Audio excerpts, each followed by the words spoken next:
Hello guys, this is your friend and we are back with the new fanfic. And if you enjoy the fanfic, then please press the like button and subscribe to my channel for more fanfic like this. And now let's start the fanfic. What if Naruto was raised in darkness and forged by pain? Chapter 1. A young child stood before a tall adult, eyes open and mouth open aghast. His clothing coated in dry blood and soaked in sweat. "I am sorry, Naruto," the man said as he stood before the 9-year-old boy. "But your parents are gone." The boy shook, biting his lip as his blue eyes watered, knowing he needed to listen before he broke down. "But your uncle will be here soon," the man said as he took the boy's hand. "I promise, Naruto, you will be taken care of." "You sure?" Naruto asked, his blonde hair getting a hand in it as the Governor General patted his head. "I am, Naruto," Azazel replied with a kind smile. Naruto broke and hugged the angel, his black feathered wings appearing out of his back before they wrapped around Azazel's legs. "Naruto, it's hard to move," Azazel said with annoyance. Naruto let him go, wiping his eyes in a futile attempt to dry them, but the tears kept coming. "Lord Azazel, Kokobile is here for Naruto," a woman said as she stepped aside before Kokobile entered. "Uncle," Naruto whimpered as the Kokobile looked down at the child. "It's nice to meet you, Naruto," Kokobile said as he squatted down and smiled. I'm sorry for what happened. Minato and Kushina were good people."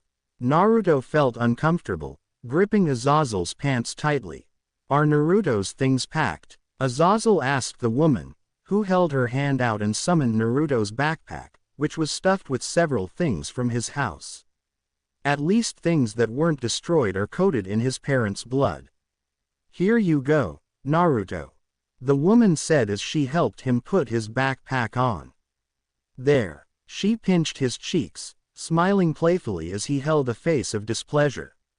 "Stop, please," Naruto stated as he pushed her hands off his face, which was red from her pinching. The woman smiled as she released his cheeks, which were now red. Kokobile stood up, a magic seal appearing before his ear, which he touched. "Yes," he said before going silent, listening to the person on the other side. "Understood, we will be there soon." He ended the call and turned to Azazel. "Naruto and I must be going now." He reached out for Naruto to take his hand, which Naruto just stared at like it was plagued. Naruto slowly reached out and took it before he and Kokobile walked out. "You think Naruto will be okay with Kokobile?" the woman asked in concern for the boy. "Yes," Azazel said as he pulled out a pipe and started to smoke. "Naruto lost his parents, and Kokobile lost his baby brother and sister-in-law. I feel they will need each other to move on." Next day, Naruto winced as a strange liquid was injected into his arm.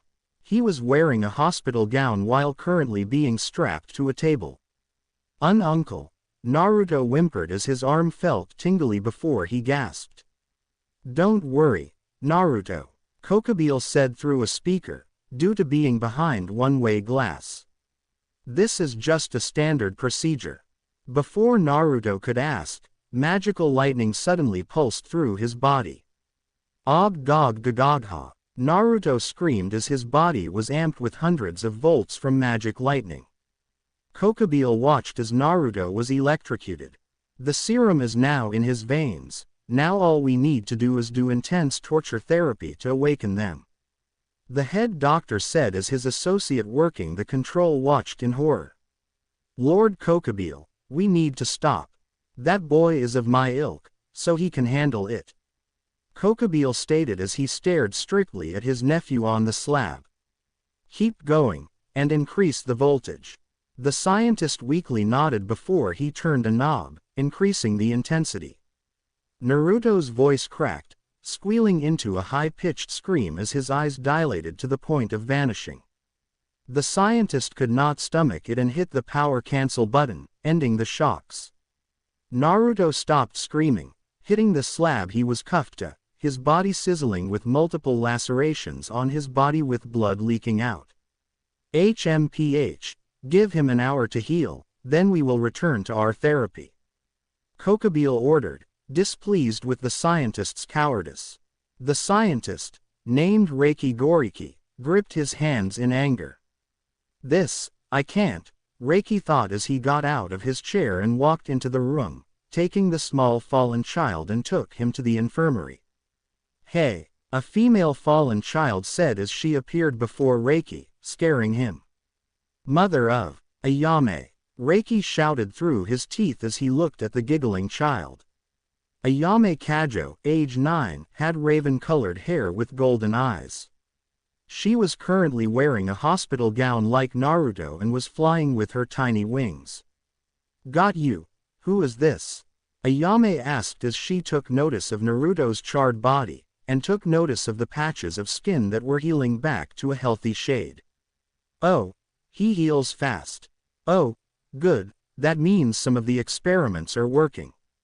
Reiki sighed in relief. This is Naruto.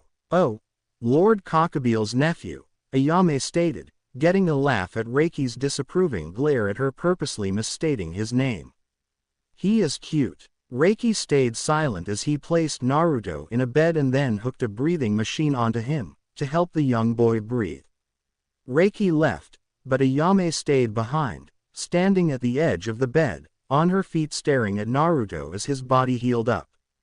Jumping up, Ayame climbed into the bed and touched Naruto's face, witnessing him flinch under her fingers. Ayame may have been young, but she knew this was not normal.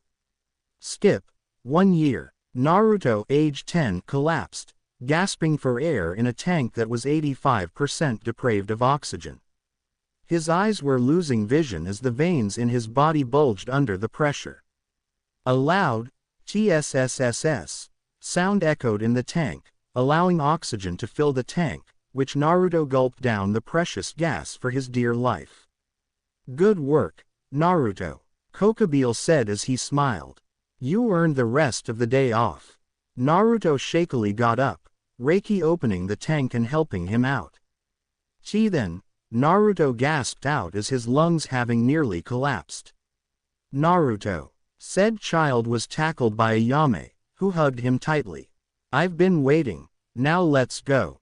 Ayame, age 10, stated as she took his hand and pointed out of the window. We are going exploring. Ayame, Lord Kokubile has orders that Naruto, Reiki started to say before the two fallen children took flight. Well, Ayame took flight, carrying Naruto in her arms as the boy screamed. Ayame laughed joyfully as she flew, lowering herself to the tree level as Naruto clung to her, his face in her chest. She had a small blush, but was able to keep her focus as they landed in the trees. Og! Naruto screamed as he clung to her more as she sat in the tall tree branches. Ayame, let us go down, I'm scared. Oh, come on, you have wings too, right? Ayame asked nonchalantly as she pushed him, making Naruto lose his balance and grab her wrist, pulling her down with him, her eyes widening in fear. Naruto and Ayame fell out of the tree, both getting hurt from the tree branches cutting into them. Naruto hit the ground first, a noticeable and loud crack being heard, Ayame landing on top of him. Naruto!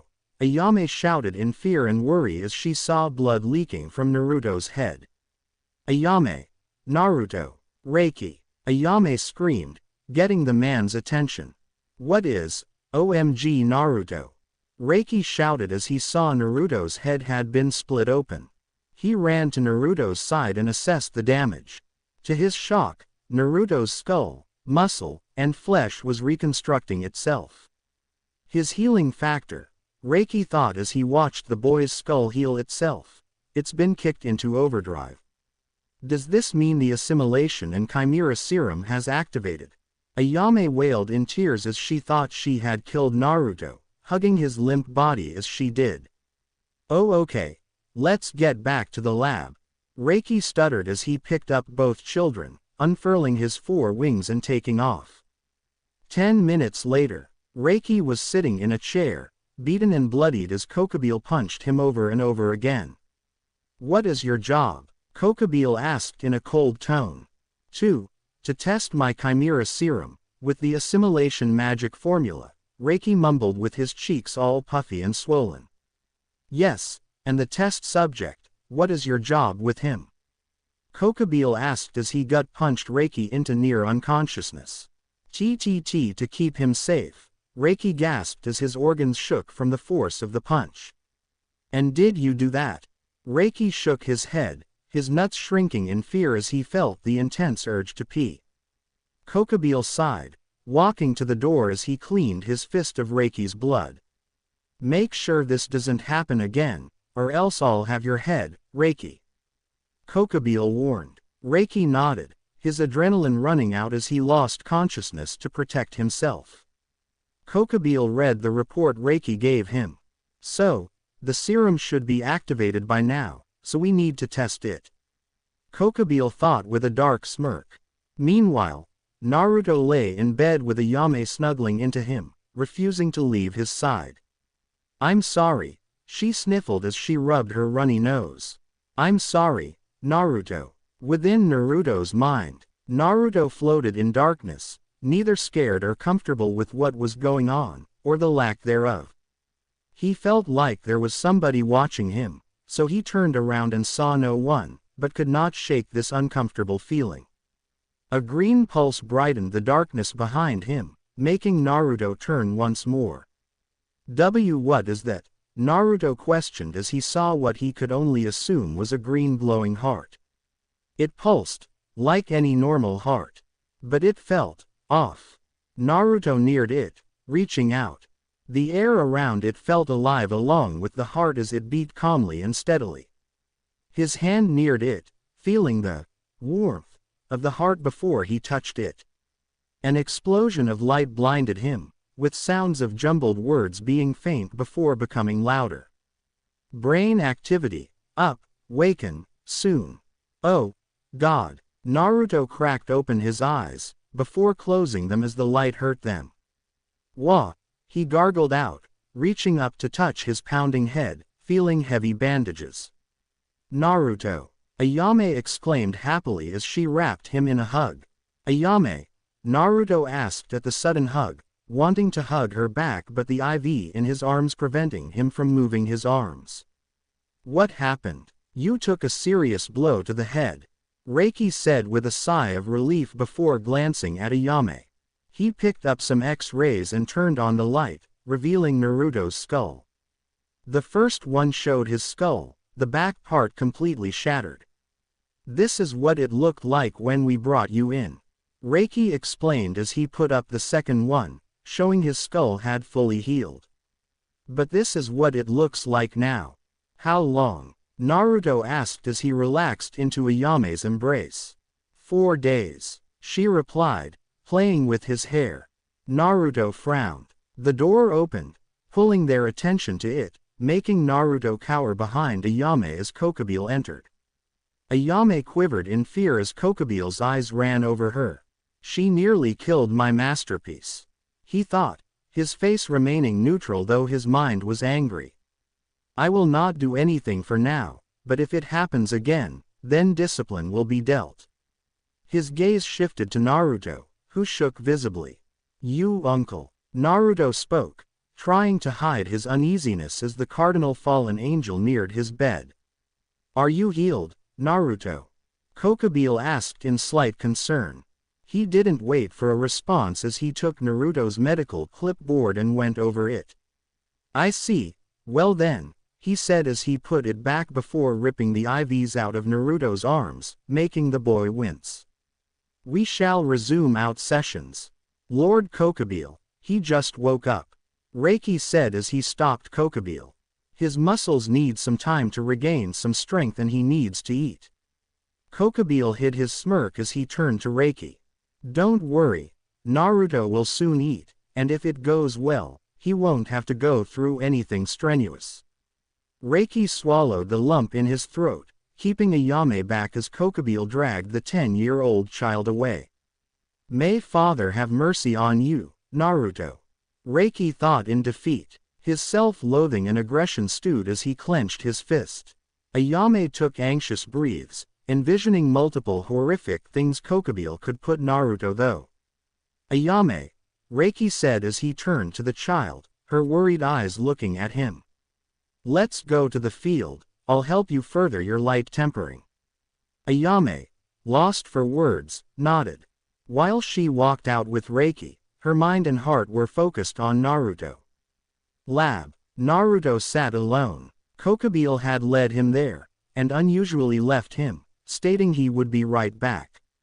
Naruto sat in the fetal position, his anxiety spiking and not calming down as he went through all the potential tortures Kokubile would possibly do to achieve whatever he was trying to do by torturing him.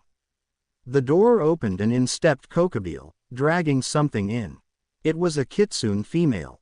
She had pink hair and a large light brown tail with fox ears on her head. She was covered in dirt and bruises littered her body, which was malnourished and thin, before Kokubile threw her into the room before leaving. Naruto nervously scooted over to her, to which she cracked an eye open. Why you okay? Naruto stammered, worried she may attack him. A painful soft smile appeared on her face as she nodded, either too tired or unable to speak. Naruto, Kokubile said through the speaker, due to him being behind the one-way glass. Your next session is simple. A cold silence entered the room. Butterflies of fear, nerves, and anxiety stacked and multiplied hundreds, nay, thousands of times inside Naruto's body as his blood felt oily and cold in his veins. You are to eat that woman, flesh and bones, all of her. Kokubile ordered. Naruto's eyes widened. I can't do that. Naruto stated as he stood up, looking at the one-way glass. I can't do it. Kokubile smirked evilly. Then you will stay in this room with her until you starve to death or eat her. Kokubile stated cruelly before cutting off the mic. Naruto ran to the glass, banging his tiny fist against it. Uncle, Naruto shouted, not noticing the camera in the room watching the two of them. Uncle please, anything but this. Naruto slid down to his knees, crying with snot in his nose. The woman forced herself to crawl to him, turning him around, and holding him close, giving him comfort. 1 week later, Naruto sat across the room from the fox, who he found out, from her writing in her own blood on the floor, her name was Tamamo. Tamamo, meanwhile, leaned against the wall. Their stomachs growled in unison, causing both to think about food. Tamamo looked up to the ceiling, eyes wide before her pupils, with her head still facing up, moved to look at Naruto. She gripped her hands against the floor, her claws creating grooves in the tile. Her tongue lapped at her lips as she mulled over the idea of food. Tamamo swallowed the lump in her throat. Her decision made. Naruto, meanwhile, sat in the corner, his mind racing millions of thoughts a minute, not focusing on the world around him. He felt weak, cold, and hungry. It gnawed at the back of his mind like a parasite for the last 4 days. Naruto took a heavy breath before he felt something was off. He turned as Tamamo jumped him, wrapping her hands around his throat to choke him. Sorry, she apologized with her dry, scratchy voice as her throat had been injured weeks prior. Forgive. She bared her fangs as her drool dripped out of her mouth and onto Naruto's face as she continued to tighten her grip, not wanting Naruto to suffer. Naruto's oxygen was gradually being cut off. His eyes felt like they were bulging out, his head felt swollen, and his face felt warm as it turned red from the blood being stopped. He lashed his arms out, aiming for her face, scratching her in an attempt to get her off. Tamamo, her will steeled and resolve solid, ignored the pain to satiate her hunger. Naruto felt death loom over the two as his vision started to fade, his throat about to collapse as his arms felt weak while his breathing became still. Tamamo watched as his arms hit the ground, her ears no longer picking up any sound of breathing or his heart beating. Tamamo released his throat, staggering back a bit as she realized what she did. I killed him, she thought as her eyes swelled up. I don't deserve any forgiveness, but I need to eat. Lab observation room. Reiki was standing up in shock. Naruto, he thought with tears in his eyes. His body felt numb as his knees buckled before hitting the chair. Kokobile, meanwhile, held a look of disappointment. I had thought my nephew could awaken the Chimera assimilation serum for my plans. Kokobile thought in disappointment, watching Tamamo prepare to eat Naruto. But I guess my dead half-brother Minato and that whore Kushina could not produce. Kokobile's thoughts went still as his eyes caught something. Something that made him smile wickedly as he started to laugh. Lab. Tamamo raised her weak hand to cut a chunk of Naruto's flesh out to eat, having said a silent morning prayer and meal prayer. However, she stopped when she heard Naruto's heart start to beat. Not just beat, but fast enough to nearly deafen her from its speed. What? Tamamo thought as she heard Naruto's breathing return. Naruto opened his eyes. They were red, with black sclera. Without hesitation, Naruto jumped up, and with the amount of strength he had in his legs, he lunged at Tamamo, rolling across the ground. Tamamo was barely able to struggle as Naruto pinned her arms to the sides of her head. She relaxed, closing her eyes as tears streamed down her face with a smile on her face. Go on, she choked out, accepting her fate. Naruto hesitated, his eyes returning back to their normal blue state. Tamamo waited, but it didn't last as Naruto released her arms and caved her rib cage into pieces from smashing them, grabbing her organs before tearing them out, killing her instantly before he raised them to his mouth. Meanwhile, Kokobile strolled down the hall to the lab with his heart giddy in anticipation as he neared the door with Reiki behind him. Reiki was worried, his face and body language not showing anything but worry as they faced the door. Kokobile opened it. In the center of the room was Naruto. His legs, hands and face were smeared in blood as he gnawed on a bone before crushing it in his teeth, chomping it into a mush before swallowing it. Beneath him were the remains of Tamamo. Her chest cavity had been eaten completely, Naruto leaving her shoulders, neck, head, and everything from the hips down. Did only part of it work? Kokobile thought as he didn't see anything out of the ordinary of Naruto's appearance. Naruto, Reiki whispered. His heart beat so loud that it pounded in his ears. Naruto snapped his head toward the door, jumping back into the corner. Kokobile's eyes widened in joy with his smile returned. Naruto now had a single fox tail and 2 fox ears. Objective complete, Kokobile thought, his plans for Phase 2 now about to start. Naruto whimpered in his sleep as his consciousness started to stir him awake. He clung to the pillow he was holding onto, gripping his hands tightly around its round edges. Naruto paused in his actions for a split second, before gripping it again. Naruto, that's my butt. Naruto's eyes snapped open to see he was being held by Ayame, face first in her chest with her arms around his neck while his arms were around her waist, with his hands on her butt. Naruto's brain shut down as he pushed off of Ayame and fell off the bed. Naruto, Ayame called out as she looked down at him in worry, flashbacks of his incident a week prior haunting her. Naruto held his head in pain, glancing up at Ayame. Has she been crying? Naruto thought as he took notice of tear stains on her cheeks. Ayame got off the bed and helped Naruto up. Are you all right? Ayame asked as she held him.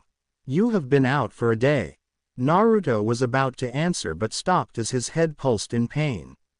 I gouged out the flesh of the woman below me, her smile of acceptance and guilt-ridden eyes never breaking with mine as I stuffed my mouth with the flesh in my hands, coated in blood, smearing the crimson liquid on my face. My hand re-entered her body, breaking her ribs and tearing them out. I gnawed on them before crunching them under my teeth, the marrow flavoring the meat left over in my mouth. Naruto's eyes widened, pushing Ayame to the ground as he bolted toward the bathroom. Ayame skidded across the smooth tiled floor. Nah Naruto. She called out in concern as she saw the light in the nearby restroom turn on.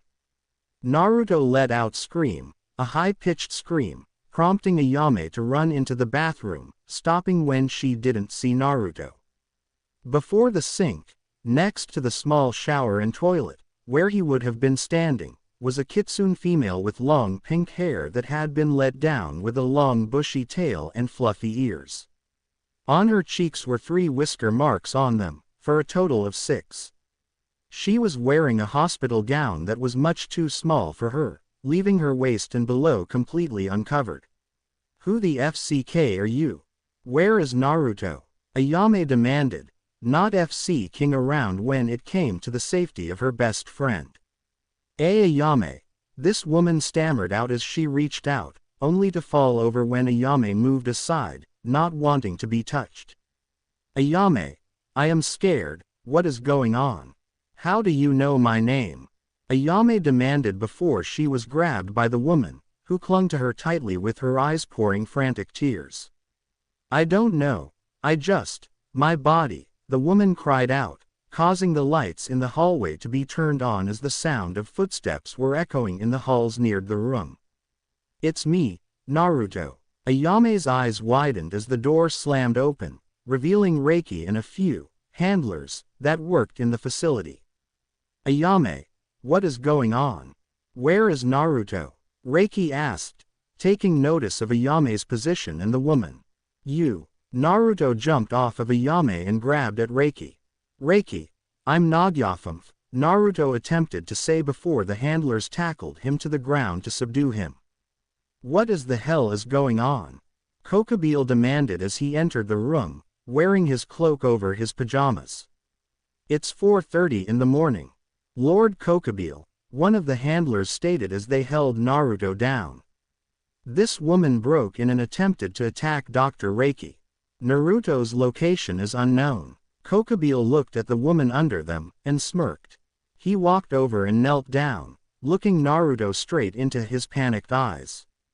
"An unstable, subconscious relapse transformation," Kokobile analyzed. "Naruto, nod your head and then roll your eyes clockwise if that is you."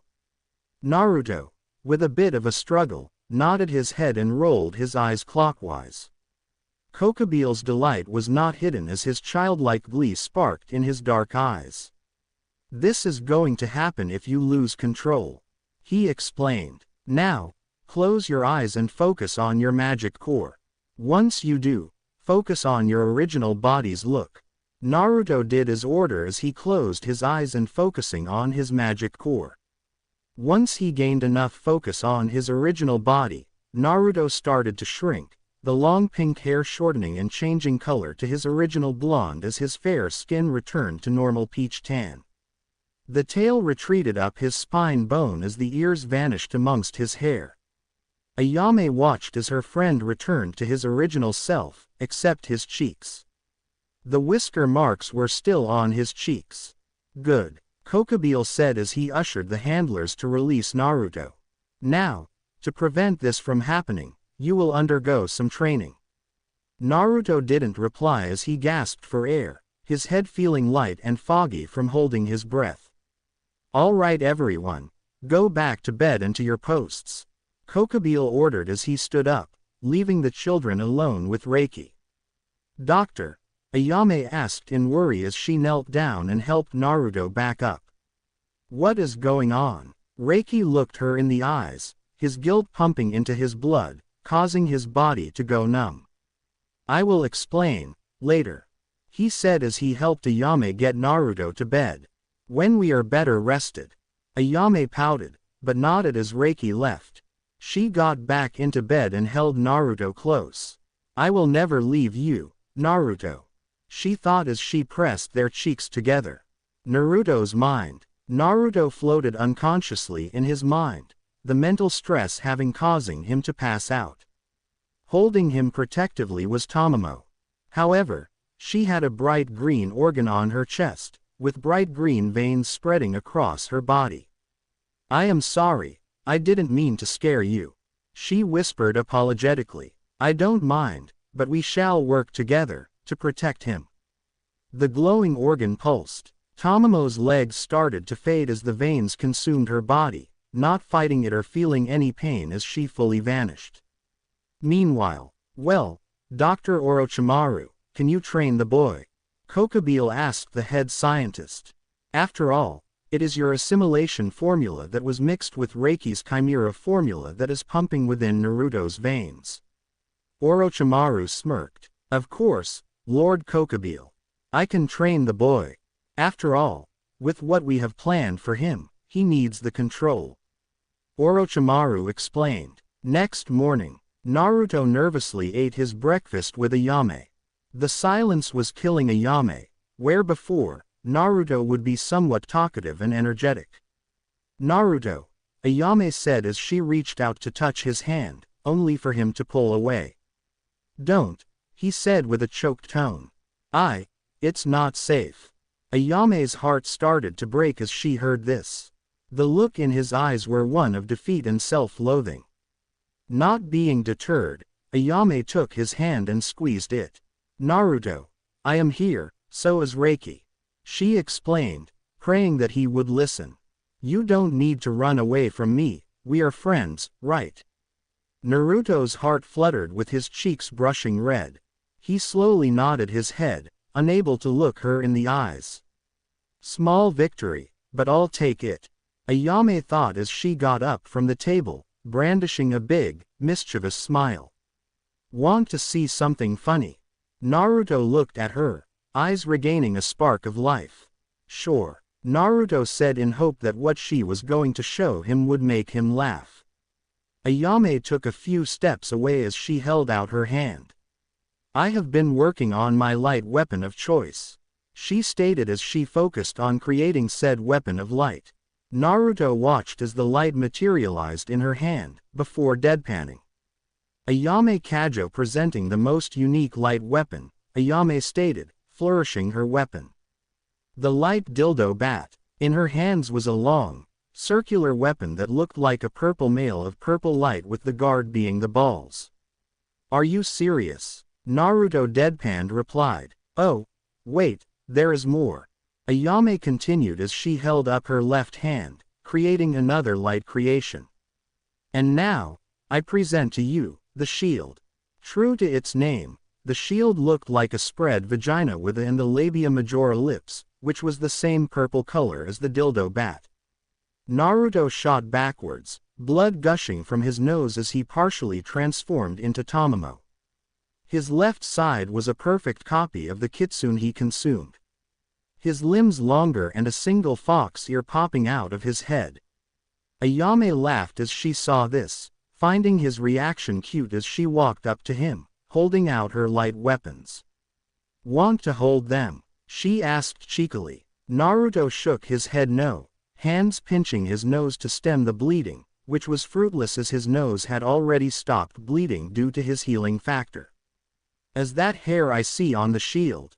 Naruto asked as he pointed with his right hand at the shield. Yes, it is, Ayame replied as she dispelled the dildo bat and held up the shield. I decided to be the dirty girl I am and be completely accurate. Her eyes widened before quirking inquisitively. How did you know about pubic hair? She asked as she looked at Naruto, who was returning his body to normal. The only part of him that was Tomomo was the tail. He said with a blush, scratching his head. Tomomo had hair. Naruto looked at Ayame as the tail retreated back into his spine. Do you have hair? Ayame's eyes widened as her cheeks brightened into a tomato, biting her lower lip. Why would you ask that? She demanded in a flustered tone as she dropped her shield, allowing it to vanish. Naruto tilted his head in confusion. Well, if Tomomo had hair on her crotch, then it would make sense if you stop talking, Ayame shouted, lunging at him to cover his mouth to silence him. As Ayame did her best to keep Naruto's mouth covered, Reiki entered the room. Okay, that's enough, he stated as he pulled the children apart. Ayame blew Naruto a raspberry as Naruto stood in confusion. Naruto, you are having a new teacher today, Reiki said as he kept them in place. Ayame, You are with me again. Boo. I don't want to unless Naruto is getting trained with me. Ayame pouted. I am sorry, a stranger said as they entered. But the boy must come with me. We don't need any more unwanted transformations, right, Naruto? The three turned to see the speaker. Orochimaru. He was a snake yokai. He had long black hair tied back with a bang covering his right eye as he wore a white robe tied at his waist by a dark-colored sash and a purple rope, blue pants and shirt. Naruto shook his head, answering Orochimaru's question. Naruto, this is Orochimaru. He is a scientist who has studied yokai and their natural forms. Reiki explained calmly. Thus, he is the best person who can help you get control over your transformations. Naruto nodded. Orochimaru smiled and patted Naruto on the head. Very good, Naruto, he said as he ushered Naruto to follow him. Naruto looked back toward Ayame, smiling weakly as he waved goodbye before sprinting to catch up with Orochimaru. Ayame fidgeted in her place. She felt a hand on her head, causing her to look up at Reiki. Don't worry, he is in good hands, Reiki said to soothe her nerves. Later that day, see, this kind of transformation is easy, Orochimaru said as he stood before Naruto in his true yokai form. He was a large massive snake, but instead of scales, there were multiple snakes covering his body. His head, however, was more human with his hair remaining. Naruto nodded as he focused hard. Fox ears appeared and then vanished. A fox tail sprouted and then vanished. It's simple, yes, Orochimaru asked as he resumed his human form, smiling proudly at Naruto's rapid success. It could be the muscle memory of the kitsune he ate. Not only do the abilities, but the brain patterns that creates muscle memory could also be stimulated to make certain powers easier to use. Yes, it is, Naruto replied as he returned to his normal self. It feels like I have been able to do it for my entire life. Orochimaru's smile got wider. So, I am right, he thought as he patted Naruto on the head as a reward. Now, you have one more set of training today. Is it light tempering? Naruto asked, silently hoping it was as he wanted to train with Ayame.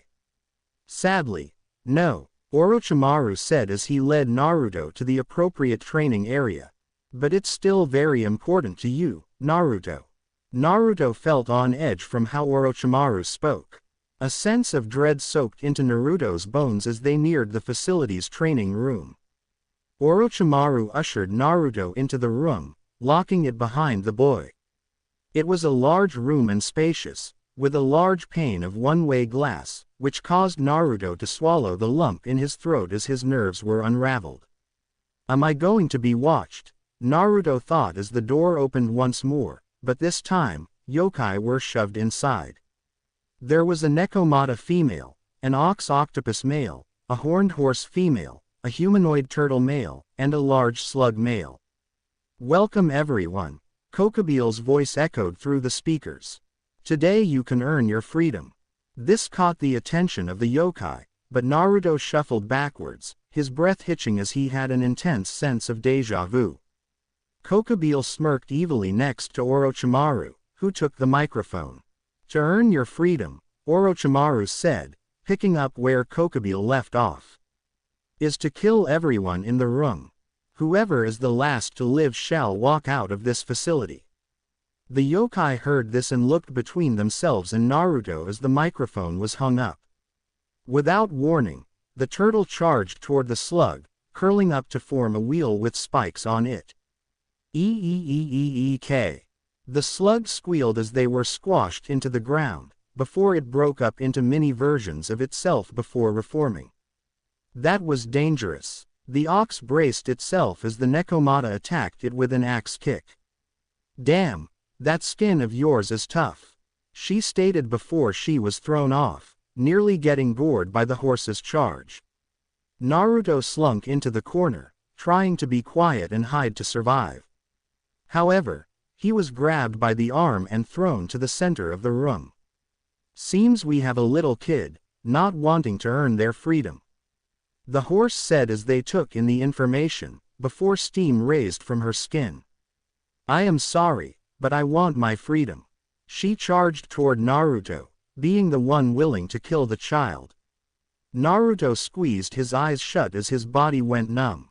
That night, Kokubile poured alcohol into 2 glasses full of ice, taking one for himself as he handed the other to Orochimaru. I would say today was a success, Kokubile said as they clinked their glasses before drinking. I agree. The boy has the potential to take the Chimera assimilation formula farther than we expected. Orochimaru replied as he put his glass down. However, there is something I am concerned about. Kokubile quirked an eyebrow. The way the boy was cowering one moment, Orochimaru said with slanted eyes in a cold tone. Before he slaughtered the horse, ate it, and then utilized its boil style. That kind of refinement was not expected. Kokubile scoffed, drinking the rest of his glass before pouring himself another. Naruto is of my blood, being the kid of my younger half-brother Minato's kid. Kokubile stated in a disappointed tone due to the direction the conversation had been taken. Minato was a genius, so Naruto may have gained that genius and it manifested differently. Orochimaru stood up, ready to go to bed. I hope so, Kokubile. Because if he gets too out of hand, Orochimaru warned. We will lose a valuable test subject, but with the formula, we can easily get more. Kokubile finished. Meanwhile, Naruto sat in the shower of his room, the water running down his body. Naruto, Ayame said outside the door. I'm coming in. Naruto didn't respond as the door opened and Ayame entered, wearing a towel around her body before she removed it and entered the bath, not bothering with embarrassment. She shuddered from how cold the water was and turned the knob to warm the water. Naruto, why did you have it so cold? She asked as the words came out slowly as the sentence died in her mouth. Ayame, seeing the look of shock, fear, disgust, self-loathing, emptiness and anger that Naruto held. Ayame quickly shakes him. Naruto, Ayame called out as she continued to shake him, before slapping him, trying to get a reaction out of him. He didn't react, no matter how hard she shook or slapped him. Naruto remained unresponsive. All Ayame could do is hug Naruto and cry in his chest. Within Naruto's mind, Naruto was in the fetal position, clutching his head as 5 people were around him, screaming in pain and agony, grabbing him. Memories that were not his invaded his mind. Every second, minute, hour, day, week, month, year of their lives wrote themselves into his mind like a movie. Stop it! Naruto shouted in pain, feeling like he was about to go insane. Suddenly, they stopped, their chests glowing as hearts appeared, with veins spreading across their bodies. We understand your pain, a voice said, the voice of 2 people, a male and female, said in unison. But he is innocent. He did nothing wrong. The people started to fade, their particles seemingly vanishing into nothing. Naruto opened his eyes upon hearing the silence. He was in the shower, which had long since became cold, Ayame holding him, crying and hiccuping. Ayame, Naruto said in an empty tone. Naruto, you're back, Ayame replied, sighing in relief he was okay. What happened? You zoned out or something. I have been trying to snap you out for several minutes.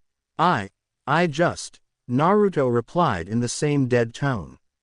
Ayame saw his eyes. Something was missing. Ayame just hugged Naruto tighter. Other than that, what else could she do? She didn't experience it. She didn't experience eating a friend, bathing in the blood of said friend. All she could do is hug Naruto.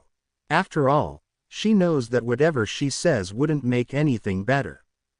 Telling him that everything wasn't his fault won't make the guilt Naruto feels lessen. So, all could she do is hug Naruto tighter. Naruto gripped Ayame's back, nearly digging his fingers into her skin. Why? Naruto droned out, negative emotions falling out with his words as he started to cry. Why? Why did they have to die? Why? Why did I kill them? Why wasn't I able control myself? Ayame rubbed his head in comfort, shushing him as she turned off the water, allowing the two to sit in peace. Ayame yelled out as she swung her light dildo bat at Naruto, who was able to push it aside with his basic burnt orange-colored light sword, but was bashed to the ground in the chest by the shield, his light sword fading into nothing. And balls, I win again, Naruto. Naruto groaned. You are cheating, Naruto said as he got up, making a new light sword, his face becoming a frown. I don't know why, but it just doesn't feel right. He swung it a few times before he turned back to Ayame, who was ready for another match. Come on, if you can win this one, you can grope my all night long, Ayame chirped as she took the offensive and closed the gap between them. Naruto blocked Ayame's dildo bat before tilting his blade down, letting it slide before pushing it up with enough force to make Ayame lose her footing. Naruto thrust forward, only for his sword to be blocked by the shield.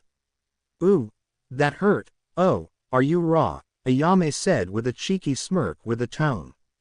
Ayame. Naruto stuttered with a red face at her words. Ayame smirked and smashed her dildo bat against Naruto's face, winning again. Yay, I win. Ayame cheered as she jumped up and down a few times. That means I get your dessert tonight. Naruto gripped his face in pain. While fallen angels were not weak to their light weapons, it still hurt. One more time, Naruto grumbled as he got up. Oh, don't be a sore loser, Naruto. Ayame stated with a shrug. Just accept loss with grace. If you beat me one more time, I'll give you my dessert for the whole week.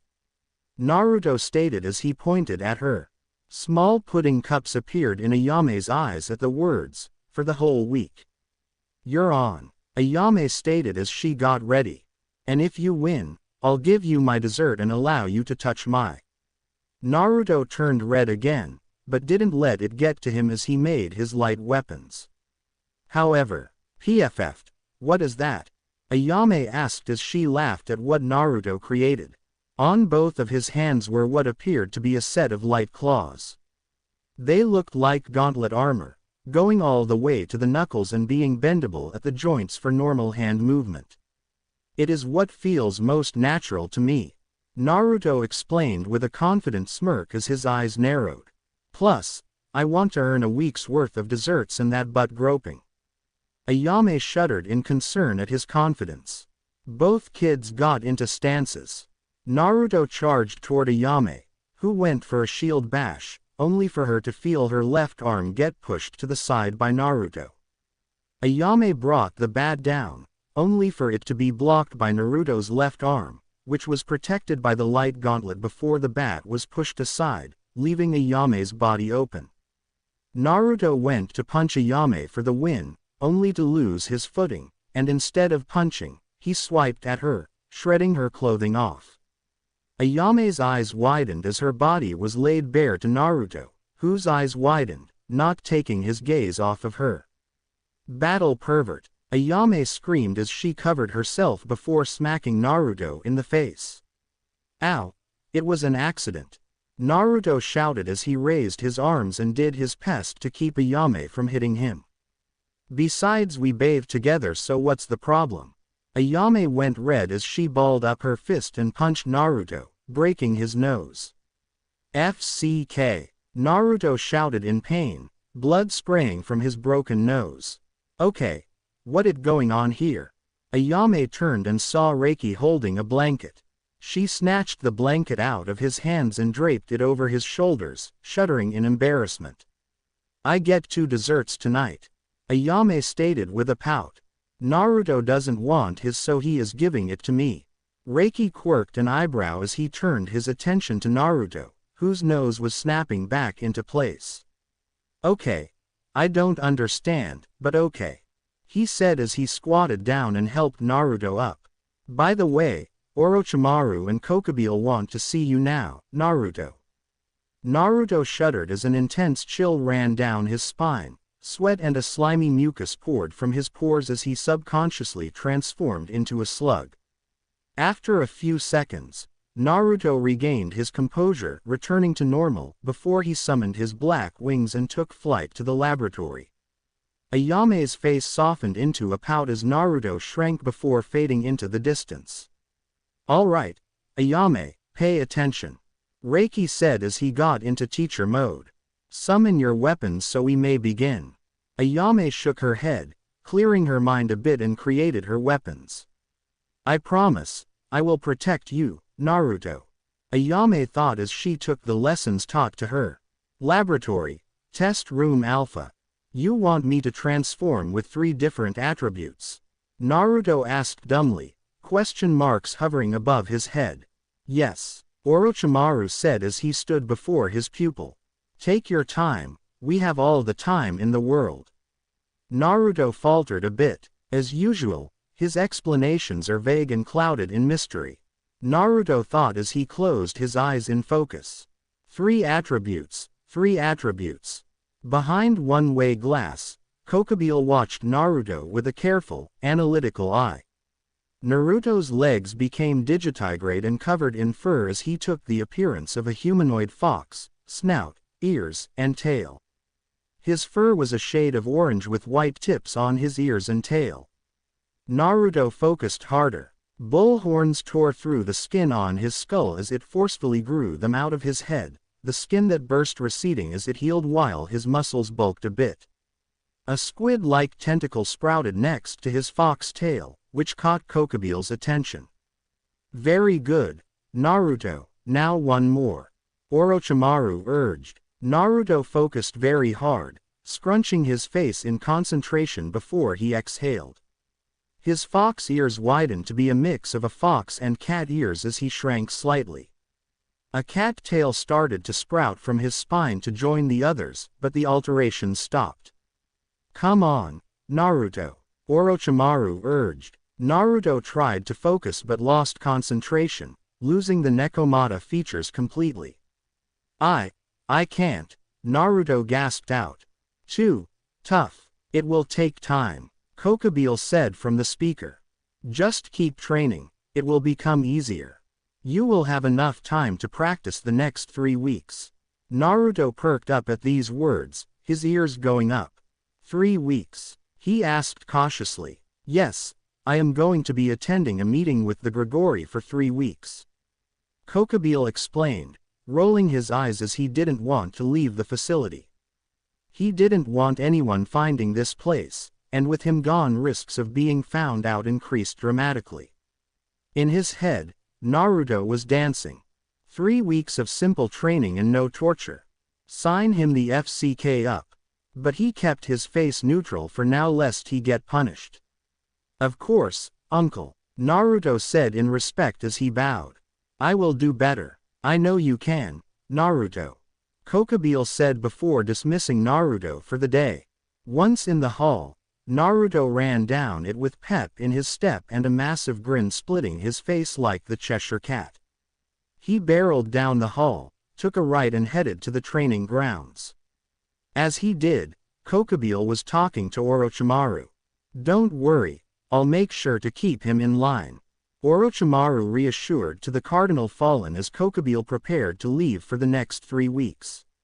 "You'd better," Kokobile said as he stood up, turning to the yokai. "Also, make sure to get 3 more specimens. When I return Naruto will be getting 3 more." "As you wish," Orochimaru said with a bow, smirking at the thought of a good hunt. Kokobile left via teleportation magic, appearing before the Grigori HQ. "Hey, Koka, it's been a while," Azazel said as he appeared behind Kokobile, putting an arm around the man's shoulders. Kokobile hid his disdain and smiled with an irked look in his eyes. "Yes, it has been," Kokobile said in a restrained tone as he pulled out of Azazel's contact. "Nearly 2 years now." "Yeah," Azazel said as he held out his hand and a present appeared in it, making Kokobile quirk an eyebrow. "Naruto's birthday is coming up soon, 3 weeks or so. This is my gift to him. Oh, yes, Kokobeel replied as he took the gift and put it in his subspace. I'll give it to him when this gathering is finished. Azazel, as relaxed and carefree as he was, picked up on Kokobeel's subtle behavior shifts. Something is afoot, he thought as they entered the building. I'll investigate later. Meanwhile, seriously, 3 weeks. Ayame shouted happily as Naruto and her were giddy with excitement. Yeah, 3 weeks of light training, meaning, Naruto started to say before he went silent, keeping his excitement but drawing a blank on what to do. We can play, Ayame said as she took his hands. We don't need to worry about getting in trouble. Yes, you do. Both kids jumped as Reiki made his presence known behind them. Reiki, Ayame shouted as she frowned and smacked the adult in the leg. Don't scare us. Reiki chuckled at this. Anyway, Naruto, he said as he turned his attention to Naruto, who looked at him in curiosity. Your birthday is coming up soon. Is there anything you would like? Birth-day, Naruto asked, tilting his head. This word felt so foreign to him now.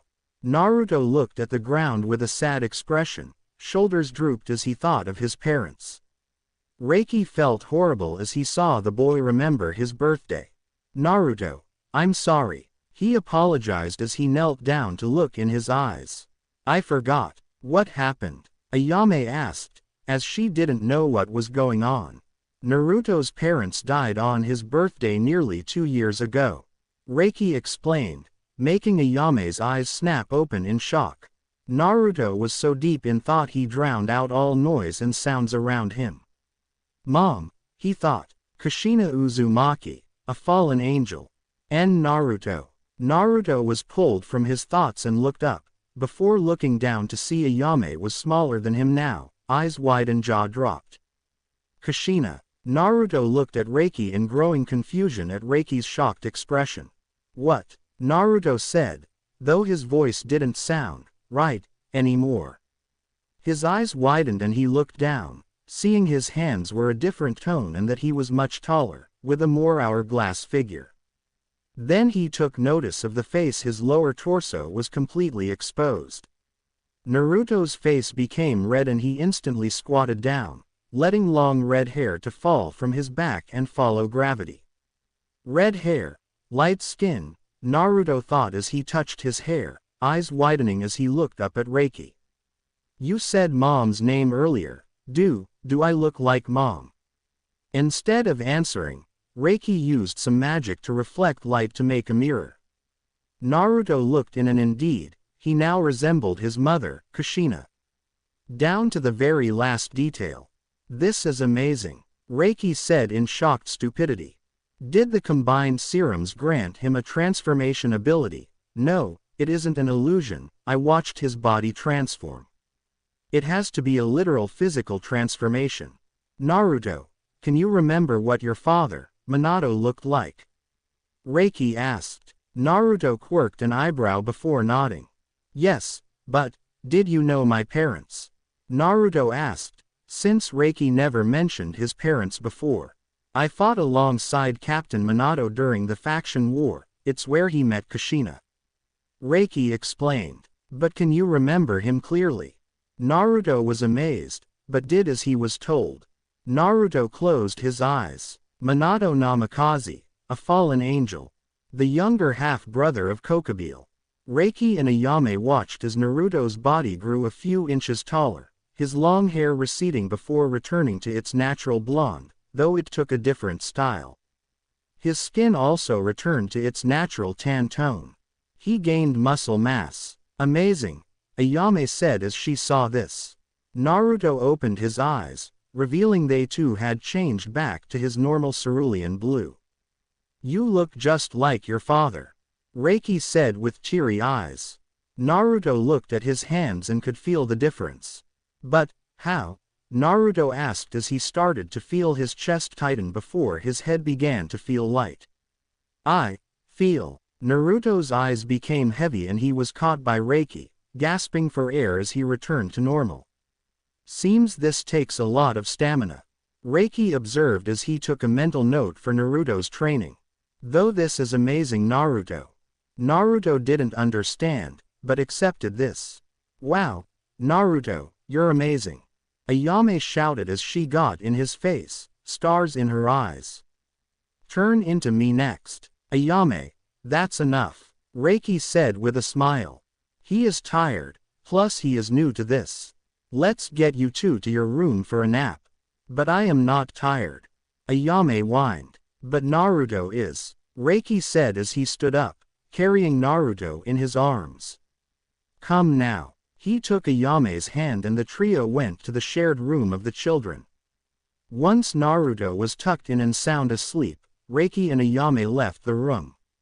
Now, young lady, Reiki said to the pouting child, turn that frown upside down. Because you and I are going shopping for Naruto's birthday gifts. Ayame instantly perked up. Shopping, she thought brightly. Her imagination of the outside world went wild as she had never left the facility before. She and Naruto would go exploring around the mountains surrounding the facility, but they never exited the 4-radius barrier before.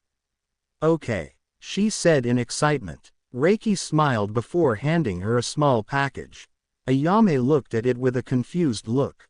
You can't go to town wearing a hospital gown, can you? Reiki questioned. Oh, Ayame said as she and Reiki walked to his room for her to change. After a few minutes, Ayame walked out wearing a cute white dress with light frills on the edges. She wore knee-high socks and had untied shoes. I don't know how, she started to say before Reiki quickly tied them and they left for town. 2 weeks later, hidden facility. Naruto and Ayame, wearing swimsuits, stood before a river with Orochimaru and Reiki. The water is shallow, and with us here, nothing bad will happen. Orochimaru explained to the nervous children. We don't know how to swim. Naruto explained as he took a step backwards. True, but this is where you will learn. Reiki replied. Besides, this will help build muscles and stamina. Orochimaru stated in a matter-of-fact tone. Naruto and Ayame sweat dropped at this. Well, it seems I am not needed here. Orochimaru said as he turned and walked away. Make sure they are safe, Reiki. I'll be back in a few days. I need to pick up some materials. Reiki shuddered. He knew exactly what Orochimaru was doing, but didn't turn his eyes away from the children as they stepped into the shallowest part of the river, before Ayame pushed Naruto in and he got swept away by the current. Naruto! Ayame shouted, jumping in without thinking, only to also become a victim of the current. Reiki jumped in, not caring about his clothes, and saved them both before they went over a waterfall. Why would you do that? Reiki yelled at Ayame, who sniffled as he yelled at her. I am sorry, she apologized to Reiki and Naruto. Reiki sighed as Naruto clung to her, visibly shaken by the experience both suffered. Okay, you two, we will call this off for today, Reiki said as he knew that trying to force them to learn how to swim would not be wise. He helped them both up and carried them back to the facility. Naruto, when you are done getting dry, practice your transformations for an hour. Reiki told him. Naruto nodded his head as he and Ayame entered their shared room to get clean. That water was cold, Ayame said with a shiver, throwing her gown across the room into the hamper before grabbing their towels. Naruto did the same and entered the bathroom, turning on the water for them to share. Meanwhile, Orochimaru smirked devilishly as he slunk toward his prey. It was a young tanuki boy with a gourd of sand. His look of terror and fear etched onto his face as Orochimaru's tongue slipped out to taste his fear. Don't worry, little one. Orochimaru spoke with sugary sweetness that could install anxiety into children. It will be over quickly. Moments later, the boy was stored away in Orochimaru, who reverted to his human form with a smile. And this makes 3, he thought, having caught the previous 2 a while back. A tanuki, a kabutomushi, and a monkey. Next day, Naruto, Orochimaru said as he found the boy outside with Ayame, goofing off. You were supposed to be training at this time. Shame and anxiety flooded Naruto's body as he bowed. I am sorry. You are right, sir. Naruto said in an apologetic tone. I am not mad, but we shall go for a different training today. Orochimaru said in a stern tone, showing he was irritated. In truth, Naruto had been training in his multi-transformations, but could barely finish a 3-layered one. His max seemed to currently be 2. Naruto stood straight up and nodded. Orochimaru motioned for him to follow him and Naruto obeyed, shooting Ayame an apologetic look before following the reptile. Ayame watched in sadness as Naruto left. A knot formed in her stomach in concern as Naruto vanished within the facility. Few minutes later, Naruto stared down apathetically at his 3 opponents. One was a Tanuki male. One was a red monkey male. One was a Kabutomushi female. You know the drill, Naruto. Orochimaru stated through a microphone. Naruto shook, biting his lip. The 3 children all shared a confused, scared, worried look at Naruto took a step forward. His sclera inking themselves black as his blue eyes turned crimson while 4 white horns appeared on his head. His shoulder blades became malleable as they jutted out and turned into white-toned vents. I am sorry, he apologized as his skin started to steam up, causing his magic to raise. But I must do what I have to.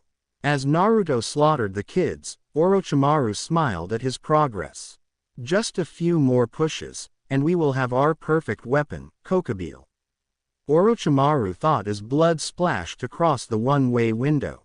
The screams of terror of the children were muffled by the walls and glass, but Orochimaru enjoyed every moment of the carnage wrought before him. That night, Reiki was in the lab, holding a file of paperwork he wanted to put on Orochimaru's desk. Reiki yawned, covering his mouth with his hand as he reached his desired location. Damn, these days seem to be getting longer and longer. He thought tiredly before he put the file on the desk, only to drop them on the floor. Damn it, Reiki knelt down to pick them up, doing so as he caught a glimpse at the cabinets on the desk and noticed one was open. I should shut this for Orochimaru. Reiki thought as he put the file on the desk and grabbed the cabinet, intent on closing it, but didn't. A file within caught his eye. Project Chimera, he thought as he opened the cabinet and pulled it out, turning the file open. He read its contents and was horrified. Those bastards, Reiki thought in anger, gritting his teeth. Kokobile, Orochimaru, you aren't going to get your way. After rereading the file to memorize it, due to his photogenic memory, Reiki put the file away and left the office, going to the roof of the facility with 2 recording stones. Okay. I need to plan this out thoroughly. I only have 1 week left before Kokobile returns, so I need to make sure this works perfectly. He thought as he made sure he was alone. Naruto, this is Dr. Reiki. Next morning, Naruto's dream. Naruto sat in defeat as 9 people stood before him. The first had short sand blonde hair with tanuki ears, with thick black rings around his yellow eyes with a 4-point star as a pupil with 4 dots around them. He was wearing a black bodysuit with an open neck, t-shirt-like sleeves, and almost full-length leggings, with a hole at the waist area to allow a tanuki tail to be free to move. With this, he had a white cloth over his right shoulder and the left side of his hips. He has a wide leather band from his left shoulder to his right hip with which he carries his sand gourd. Around his arms were blue curse mark pattern. The second was a female Nekomata who had long, straight, blue and black, hair with a pair of blue and black cat ears on her head bound with taut bandages. She had heterochromatic eyes, the right being pure dull yellow and the left being mint green, and she wore black lipstick. She wore a short-sleeved black and purple blouse and black pants with a single black and blue tail with fire at the tip, both of which had a design similar to clouds on them, purple fingerless gloves and a chain of blue beads wound around her left hand. She also wore sandals and a kunai holster, which was strapped to her right thigh. She also wore bandages around her arms and legs as well as a red belt around her waist. The third was a male turtle yokai, looked like a young man, though rather short for his age. He had short, messy, gray hair, which fell over the right side of his face and spiked up on the left. He also had his right eye shut, covered with an eye patch, with his left eye open, revealing a red sclera and yellow pupil, with a stitch-like scar running from under his left eye, all the way down his cheek. His attire included a gray, sleeveless shirt with a short-sleeved mesh armor, which he wore a green poncho. He also wore a turquoise sash around his waist, paired with a matching green apron over his pants and a pair of brown boots with a single shrimp-like tail behind him. The fourth was a male monkey yokai, had red hair, mustache and beard which tapered off to a point. He was shown wearing a large headpiece consisting of a three-pointed crown-like ridge with a ring and a prominent black piece of armor running across his cheeks and the bridge of his nose. He wore a long-sleeved magenta kimono shirt and pants, which had a unique tail behind him, with mesh armor shirt and fitted black suit underneath, along with calf-length sandals. Around his waist he wore a brown sash that held a brown armor-like plate with a pouch in the front, a brown back plate on the back that is connected to the front with mesh armor, and armored lapels falling to the sides. His eyes were green and he had two tusk-like teeth at the edges of his mouth. The fifth was a female horse yokai who took the form of a very tall woman, seen as the physically largest. She was also heavily armored, with what appeared to be a furnace on the back that emits steam. She had red markings under her blue-green eyes and was eyebrow-less. Her armor extended all the way to the bottom half of her face, covering it up. Underneath the armor covering the bottom half of her face, she wore a white cloth which also covered both sides of her face and the top of her head. Aside from her red armor, she also wore a red casa hat over the white cloth, and it seems to be composed of the same material of her armor and furnace. The casa hat had 4 holes in it to allow her 4 hours to poke through. She wore a black gi, with the sleeves seemingly torn off, and black gloves. She also wore what seems to be a bronze-colored ring around her neck, which she wore over her red armor. Also, the armor covering her arms, legs and torso was plated. At the back of her waist, she had a single tail. The sixth was a slug yokai that was a tall, thin young man with pale golden eyes and brown hair that reaches to his shoulders. He had narrow hazel eyes. His side parting let a large portion of his bangs cover the left side of his face. He wore a long, light blue kimono adorned with a small emblem of 3 bubbles on the back, and a pair of gray pants underneath, with an orange sash. The kimono hung loose, exposing his chest. In it, he carried a bamboo jug filled with a soap solution, and a pipe. He had a single slimy tail swaying behind him, and his skin was shiny from moisturized slime. The seventh was a female kabutomushi who took the form of a petite, androgynous, tan-skinned female, who wore an orange clip in his short, layered mint green hair that matched his eye color, which was also orange.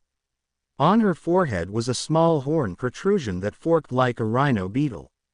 Her outfit consisted of a short sleeveless white midriff shirt with fishnet armor underneath, long white armlets, and fishnet shorts with a short white apron skirt over it. She had a cylindrical backpack-like object in red wrapping on his back.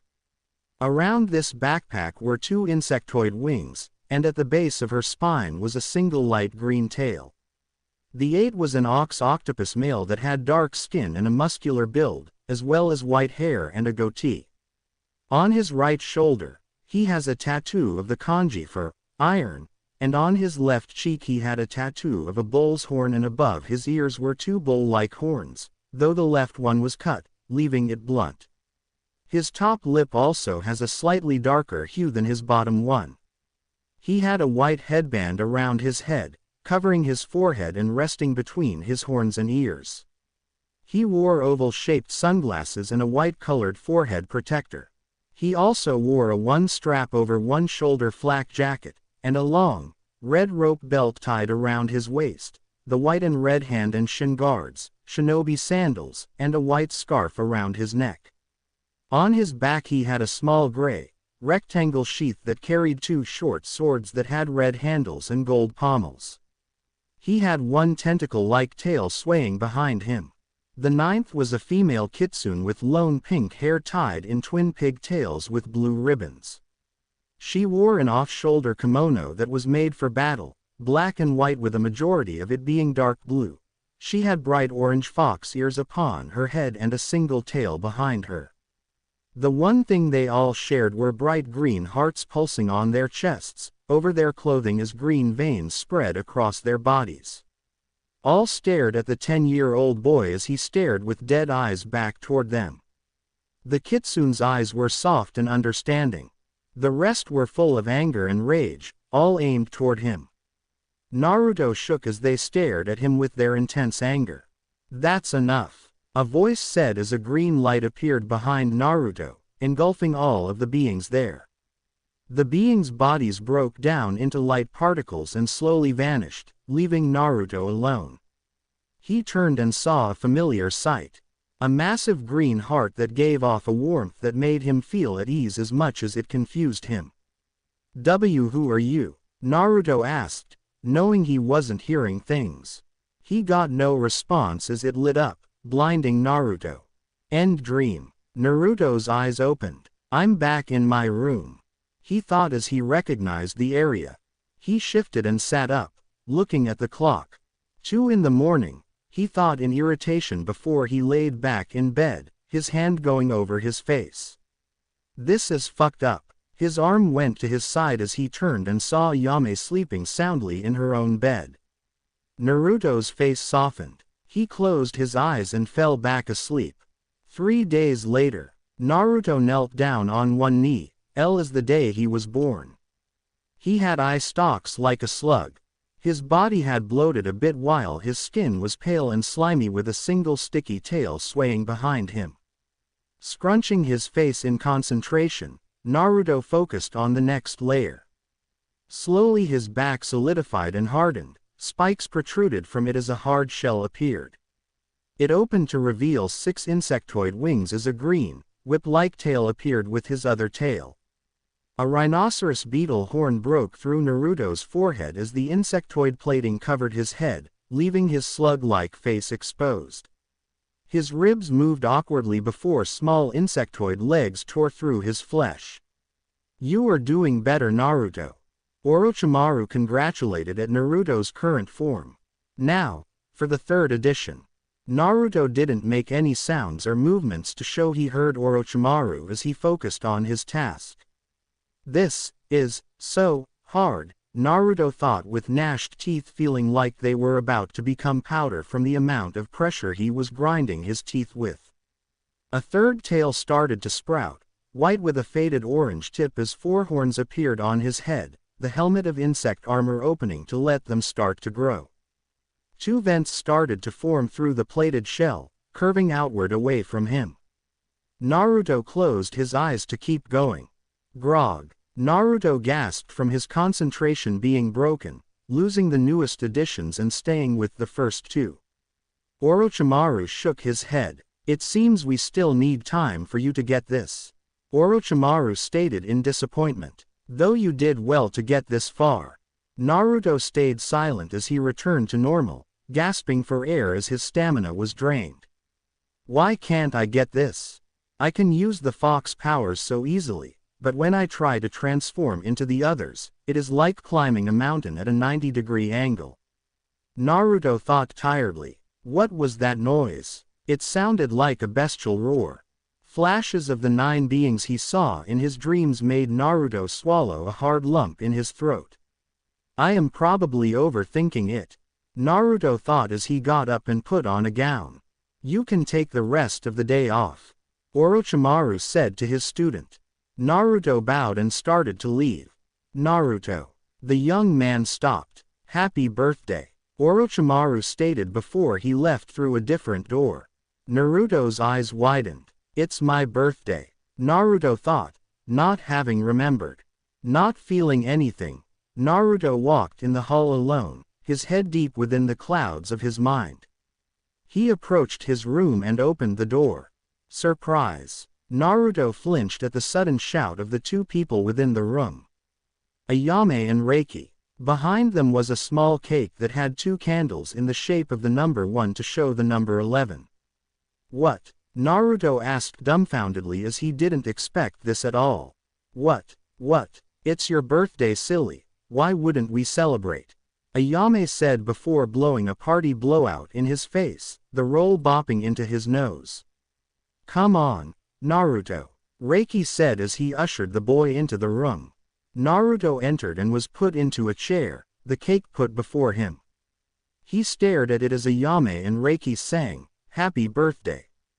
As they ended, they expected him to blow out the candles, but what Naruto did was stare at the cake with tears streaming down his eyes. Naruto, Ayame said in a panic, since she didn't want Naruto's birthday to be ruined. Thank you, Naruto sniffled as he attempted to wipe his eyes. I was just, Mom and Dad. Ayame and Reiki hugged Naruto tightly, to which he reciprocated in kind as they put as much love and comfort into it. Come on, blow out your candles, Ayame urged as Naruto gradually let them go. Naruto nodded and took a deep breath. Don't forget to make a wish, Reiki reminded him before Naruto could blow them out. Naruto paused for thought. I want to spend the rest of my life outside this place with Reiki and Ayame by my side, Naruto thought as he blew out the candles. Time for presents, Reiki said as he handed Naruto his gift. Naruto accepted the small bag and opened it. Oh, wow, Naruto said as he held a portable CD player with a whole bunch of CDs. It's a gift from me and Ayame, Reiki explained as Naruto looked at them. Queen, Naruto asked as he looked at the CD cases, seeing that they were all from the same band. Yep, Ayame said as she smiled. We were able to get all of their CDs. Okay, I have never heard Queen before, Naruto said as he fumbled with the basic headphones that came with the CD player. As Ayame showed Naruto how to use the portable CD player, Reiki cut the cake and served it to Naruto and Ayame, watching closely as they ate all of it, mentally sighing in relief as they did. Good, they didn't notice, Reiki thought as he metaphorically wiped the sweat from his forehead. Hopefully, they won't need to be recovered. The small celebration ended shortly after, Reiki bidding the two kids good night before he left. That was fun, Naruto said with a smile, his heart feeling lighter than it has felt in a long while. Before we go to bed, Naruto, Ayame said as she opened the window. There is something I want to do. Okay. What is it? Naruto asked as he turned to face her. Ayame grabbed his portable CD player and took Naruto's hand. Seeing what she was planning on doing, Naruto spread his wings as Ayame did when she jumped out the window. The two kids took flight into the night, the full moon's light illuminating the surrounding forest. After a minute of flight, Ayame tilted upward and rose above the clouds, where unfiltered light brightened the clouds below them as stars shined down from the blue and black sky, the Milky Way visible to them. Okay, why are we up here? Naruto asked as he shivered a little while they hovered above the clouds. He had a decent resistance to cold temperatures, but it was the start of fall so it was starting to get colder. I just wanted to do this for a while, but we didn't have the opportunity for music until now, Ayame said with a foxy grin as she turned on the CD player, cranking the volume as loud as possible. Ayame skipped to the second song. Queen Made in Heaven. Naruto heard the music start with an instrumental. Ayame took Naruto's hand as the song started. Ayame, Naruto asked as she took his other hand and started to dance with him. Ayame smiled. Come on, Naruto. She laughed. Dance with me. Naruto blushed at Ayame's smile as the song got into full swing. Made in Heaven, Ayame sang with the song, laughing as Naruto tried to mimic her movements. It was all meant to be. They spun around above the clouds, clumsily dancing together hand in hand. Naruto pulled Ayame close, hand on her waist, making her blush from how close they were. Naruto dipped Ayame, her blush increasing. I'm playing my role in history, looking to find my goal, Ayame sang as he pulled her up. Taking in all this misery, but giving it all my soul. The song entered its final stanza, the two spreading their wings as far as possible. Yes, it was plain to see, yes, it was meant to be. Ayame leaned in and kisses Naruto on the lips, making his eyes go wide as both of them blushed like tomatoes. Written in the stars, written in the stars, written in the stars. The song ended and Ayame pulled back, smiling nervously as she stared into Naruto's eyes. Happy birthday, Naruto, she said nervously as she turned the CD player off. I hope you enjoyed your present. Naruto could only dumbfoundedly stare at her golden eyes. His heart was pounding in his ears with excitement. Ayame, he stuttered out, fumbling over his words in his head. Ayame bit her lip with a shaky smile as she tried not to laugh at the face he was making. Ayame, he said as he grabbed her shoulders. Why yes, she replied nervously, her heart pounding so hard she thought it might explode. I. Naruto tried to speak. Love you. Naruto closed his eyes, waiting for any rejection. When he didn't hear any gasp, or feel any physical rejection, he cracked open an eye and saw Ayame smiling with tears in her eyes. I love you too, stupid. She laughed out, hugging him, tilting Naruto backwards enough to cause them to fall out of the clouds. Ayame. Naruto screamed in panic, the smiling girl not letting him go as if she didn't know how much danger they were in as they were in free fall. She giggled as she opened her wings again, slowing their descent. You are such a scaredy cat, Naruto. Ayame teased as Naruto clung to her. Naruto blew a raspberry at her and remained silent. Ayame didn't stop smiling as they returned to the facility, sneaking back into their room. She even refused to get out of his bed when they went to sleep. To Ayame, today was made in heaven. Meanwhile, Greece, Italy. Ring, ring. A moan reverberated from a woman's mouth as she was roused from her slumber. Ring, ring. She scrunched her face as her consciousness was pulled from her sleep. Ring, ring, she said as her eyes opened slowly as she reached over for her phone and answered it. Hello, Chisato, it's Reiki. Chisato Hasegawa got out of bed and grabbed her glasses. What is it, Reiki? It's the middle of the night. She chastised him for. I need you to do me a favor. Reiki stated in a very serious tone. Chisato became serious. He hasn't had that tone since the faction war. Chisato thought as she moved a few strands of her long black hair out of her face. What kind